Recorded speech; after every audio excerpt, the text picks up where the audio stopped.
സംവിധാനം മോഹൻലാൽ 40 വർഷത്തെ സിനിമാ ജീവിതത്തിന് ശേഷം മോഹൻലാൽ സംവിധാനം ചെയ്യുകയാണ്. അങ്ങനെ ഒരു ത്രില്ലിൽ തന്നെയാണ് ബാറോസ് കാണാൻ പോയത്. ബാറോസ് കണ്ടു. അപ്പോൾ നമുക്ക് വലിയ പ്രതീക്ഷകളാണല്ലോ. മോഹൻലാലാണ് അഭിനയിക്കുന്നതും സംവിധാനവും പരിപാടി മൊത്തം മോഹൻലാലിൻ്റെയാണ്, പാട്ട് പാടുന്നത് മോഹൻലാലാണ്. കംപ്ലീറ്റ് പരിപാടി നമ്മുടേതാണെന്നുള്ളൊരു മൂഡിൽ നമ്മൾ സിനിമ കാണാൻ പോയതാണ്. കുട്ടികൾക്കായുള്ള സിനിമ എന്ന് മുമ്പേ തന്നെ പറഞ്ഞിരുന്നു കുട്ടികൾക്ക് വേണ്ടിയിട്ടുള്ളതാണെന്ന്. അതുകൊണ്ട് തന്നെ ഞാൻ എൻ്റെ കൂടെ എൻ്റെ ചേച്ചീൻ്റെ കൊച്ച് 12 വയസ്സുകാരിയാണ്, അവളെയും കൂടെ കൂട്ടി അങ്ങനെ സിനിമ കാണാൻ പോയി. അഥവാ എനിക്ക് വർക്കായില്ലെങ്കിൽ അവൾക്കെങ്കിലും വർക്കാവും എന്നുള്ളൊരു പ്രതീക്ഷയിലൊക്കെ പോയതാണ്. അപ്പോൾ എനിക്ക് ഓൾറെഡി ഈ ട്രെയിലറൊക്കെ കണ്ട സമയത്ത് ആ കോസ്റ്റ്യൂമൊക്കെ കാണുമ്പോൾ എനിക്ക് ഈ മലൈക്കോട്ടെ വാലിബൻ സാധനം അടിക്കുന്നുണ്ട്. അതെനിക്കൊരു പ്രശ്നമാണ്. അയ്യോ ഏതെങ്കിലും തരത്തിൽ പൊട്ടുമോ, ആ പ്രശ്നം എനിക്ക് ഫീൽ ചെയ്യാറുണ്ട് ഇങ്ങനത്തെ ഒരു കോസ്റ്റ്യൂമിലൊക്കെ വരുമ്പോൾ. ഈ രാജാപ്പട്ട് സാധനങ്ങളൊക്കെ വരുമ്പോൾ അങ്ങനെ ഒരു ടെൻഷൻ ഉള്ളതുകൊണ്ട് തന്നെയാണ് ഓളെ കൂട്ടിയിട്ട് ഞാൻ പോയത്. അങ്ങനെ പോയി സിനിമ തുടങ്ങി. ഓക്കെ, സംവിധാനം മോഹൻലാൽ എന്നൊക്കെ പറഞ്ഞ് കാണിക്കുന്നു, ഭയങ്കര സന്തോഷം, ആളുകൾ കൈയടിക്കുന്നു. അങ്ങനെ സിനിമ പോയി പോയി ഒരു എന്താ പറയുക, ഗോവയിലുള്ള കഥയാണ് പറയുന്നത്. പോർച്ചുഗീസ് കാരനായ ഡിഗാമയുടെ നിധി കാത്തു സൂക്ഷിക്കുന്ന ഒരു ഭൂതമായിട്ട്, അതൊക്കെ നമുക്ക് ട്രെയിലറിൽ തന്നെ കാണാം. കാത്തു സൂക്ഷിക്കുന്ന ഒരു ഭൂതമായിട്ട് മാറുകയാണ് നമ്മുടെ മോഹൻലാലിൻ്റെ കഥാപാത്രമായ ബാറോസ്. അപ്പോൾ അദ്ദേഹത്തിൻ്റെ തലമുറ വരുന്നു, ഈ നിധി അവർക്ക് കൈമാറണം. ഇതൊക്കെയാണ് സിനിമയുടെ ഒരു പ്ലോട്ട് വരുന്നത്. ജിജു പുന്നൂസാണ് കഥ എഴുതിയിട്ടുള്ളത്. അങ്ങനെ കഥ കഥ ഉണ്ടെന്ന് വെച്ചാൽ ഓക്കെ, മക്കൾക്കൊക്കെ ഓക്കെ ആവുന്ന ഒരു കഥയാണ്. പക്ഷെ ഇതിൽ നടന്മാരോ നടിമാരോ ഒന്നും നമുക്ക് ഒന്നാമത് പരിചയമില്ല എന്നുള്ളതായിരിക്കും. മായ എന്ന് പറയുന്ന കുട്ടിയാണ് എലിസബത്ത് എന്ന് പറഞ്ഞ ക്യാരക്ടർ ചെയ്തിട്ടുള്ളത്.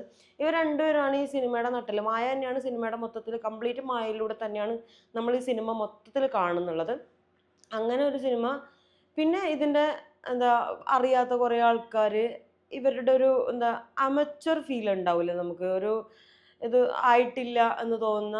മോഹൻലാൽ ഓക്കെ, മോഹൻലാലിൻ്റെ പാട്ട് ചെയ്യുന്നു, അത് വേറെ തന്നെ ഒരു ഭൂതത്തിൻ്റെ ഒക്കെ നമുക്ക് അങ്ങനെ ദഹിക്കാൻ പറ്റാത്ത, അല്ലെങ്കിൽ അങ്ങനെ ഒരു വേറൊരു ടൈപ്പ് ഓഫ് ക്യാരക്ടറാണ്. അത് നമുക്ക് അങ്ങനെ എനിക്കങ്ങനെ ദഹിച്ചിട്ടൊന്നുമില്ല. അങ്ങനെ അത് കഴിഞ്ഞിട്ട് പിന്നെ പാട്ടുകളിലേക്ക് വരികയാണെങ്കിൽ പാട്ട് 4 പാട്ടുകളാണുള്ളത്. അതിൽ 2 മോഹൻലാൽ തന്നെയാണ്. ഒന്ന് മോഹൻലാലും പ്ലസ് ഒരു ഗായിക കൂടിയുണ്ട്. ഒന്നിൽ കംപ്ലീറ്റ് മോഹൻലാലാണ്, ഇസബല്ല എന്ന് പറയുന്ന ഒരു പാട്ട്. പാട്ട് വലിയ കുഴപ്പമൊന്നുമില്ല, വലിയ രസമില്ല, അങ്ങനെ മീഡിയം ആയിട്ട് അങ്ങനെ പോകുന്ന ഒരു പാട്ടാണുള്ളത്. ബാക്കി എല്ലാ പാട്ടും വലിയ സുഖമായിട്ടൊന്നും ഫീൽ ചെയ്തിട്ടൊന്നുമില്ല. പിന്നെ ആർട്ടിൻ്റെ കാര്യത്തിൽ ആർട്ട് വർക്ക് നന്നായിട്ട് ചെയ്തിരുന്നു. ഒരു എന്താ പറയുക, ഈ സ്വർണ്ണങ്ങളൊക്കെ സൂക്ഷിക്കുന്ന ഒരു സ്ഥലം. അപ്പോൾ ഇതൊക്കെ അവിടുത്തെ കുറേ സാധനങ്ങൾ, അവിടെ ഒരു ഭൂതമാണ്. അപ്പോൾ ഭൂതത്തിൻ്റെ കുറേ പരിപാടികളൊക്കെ അടിപൊളിയായിട്ട്, ആർട്ട് വർക്ക് എനിക്ക് ഭയങ്കര ഇഷ്ടപ്പെട്ടു. നന്നായിട്ട് ചെയ്തിട്ടുണ്ട്. അതിൻ്റെ ഓരോ ഭയങ്കര മൈനർ ആയിട്ടുള്ള, അല്ലെങ്കിൽ വളരെ ചെറിയ സാധനം പോലും വളരെ ഭംഗിയായിട്ട് തന്നെ ആർട്ട് ഡിപ്പാർട്ട്മെൻറ്റ് ചെയ്തിട്ടുണ്ട്. പിന്നെന്താ, പിന്നെ ഈ ആദ്യമൊക്കെ ലാഗൊക്കെ അടിച്ച് വലിയ നമുക്കങ്ങനെ ആർക്കും വലിയവർക്ക് എന്തായാലും എനിക്കങ്ങനെ തീരെ ഇഷ്ടപ്പെട്ടില്ല. ഞാൻ കേട്ട കുറച്ച് അഭിപ്രായങ്ങൾ അപ്പുറപ്പുറന്നായിട്ട് എന്താ നടാന്നൊക്കെ ഉള്ളൊരു സാധനം ഞാൻ കേട്ടിരുന്നു. പിന്നെ എനിക്ക് മനസ്സിലായി ആളുകൾക്ക് ബോറടിച്ച് തുടങ്ങുന്നുണ്ട്. അത് നമുക്ക് ഒരുപാട് പ്രതീക്ഷ ഉണ്ടാവുന്ന സാധനമല്ലേ മോഹൻലാൽ എന്നൊക്കെ പറയുമ്പോൾ. മമ്മൂട്ടിയുടെ വോയിസിലാട്ടോ സിനിമ തുടങ്ങുന്നുള്ളത്.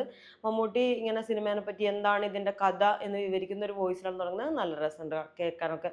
അങ്ങനെ ഒരു എന്താ പറയുക, ഒരു സാങ്കല്പിക ലോകത്തേക്ക് നമുക്ക് പോകാം എന്നൊക്കെ പറഞ്ഞിട്ടാണ് സിനിമ തുടങ്ങുന്നുള്ളത്.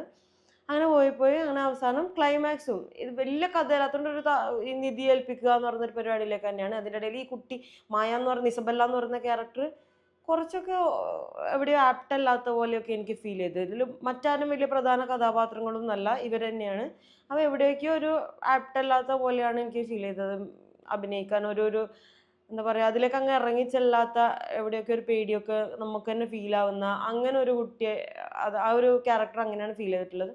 അങ്ങനെ മൊത്തത്തിൽ പടം കണ്ടു. പടം എനിക്ക് ഇഷ്ടപ്പെട്ടില്ല. അങ്ങനെ എന്താ പറയുക, എല്ലാവരും പോയി കാണണം എന്നൊക്കെ പറയാൻ തോന്നുന്ന തരത്തിൽ എനിക്ക് ഇഷ്ടപ്പെട്ടിട്ടില്ല സിനിമ. അങ്ങനെ ഞാൻ എൻ്റെ ചേച്ചിയുടെ മോളോട് ഞാൻ ചോദിച്ചു, അപ്പോൾ കുട്ടികൾക്കുള്ള സിനിമയാണല്ലോ, നിങ്ങൾക്ക് പറ്റുമോ, എങ്ങനെയാണോ, ഓക്കെയാണ്. അവൾ പറഞ്ഞു മേമ നല്ല ബോറായിരുന്നു സാധനം, അവൾക്കും തീരെ ദഹിച്ചിട്ടില്ല. അപ്പോൾ കുട്ടികൾക്കുള്ളതെന്ന് പറഞ്ഞിട്ടും അവർക്ക്, അപ്പോൾ എനിക്ക് തോന്നുന്നില്ല അങ്ങനെ കുട്ടികൾക്കും അങ്ങനെ വലിയ ഇഷ്ടപ്പെടുന്നുണ്ട് എന്നുള്ള കാര്യം എനിക്ക് തോന്നുന്നില്ല. അപ്പോൾ അതൊക്കെയാണ് ബറോസിനെ കുറിച്ച് പറയാനുള്ളത്. കുറേ പ്രതീക്ഷയോടെ കണ്ടൊരു സിനിമയാണ്, പക്ഷേ എനിക്ക് വലിയ ഇഷ്ടമായില്ല. ഒരു ഫാമിലി ഓഡിയൻസിനൊക്കെ പോയി കാണാം, കുട്ടികൾക്കൊക്കെ പോയി കാണാം, വലിയ ബുദ്ധിമുട്ടൊന്നുമില്ല. പക്ഷേ ഒരു ഓക്കെ മൂഡിലുള്ള സിനിമ. നമ്മൾ മോഹൻലാലിൽ നിന്നും, ഇത്രയും വർഷത്തെ കരിയറിലുള്ള മോഹൻലാലിൽ നിന്നും എക്സ്പെക്ട് ചെയ്യുന്ന ഒരു സാധനം കിട്ടിയിട്ടില്ല എന്ന് തന്നെയാണ് എൻ്റെ അഭിപ്രായം. അപ്പോൾ കൂടുതൽ സിനിമാ വിശേഷങ്ങളായിട്ട് വീണ്ടും കാണുന്നവരെ ബൈ.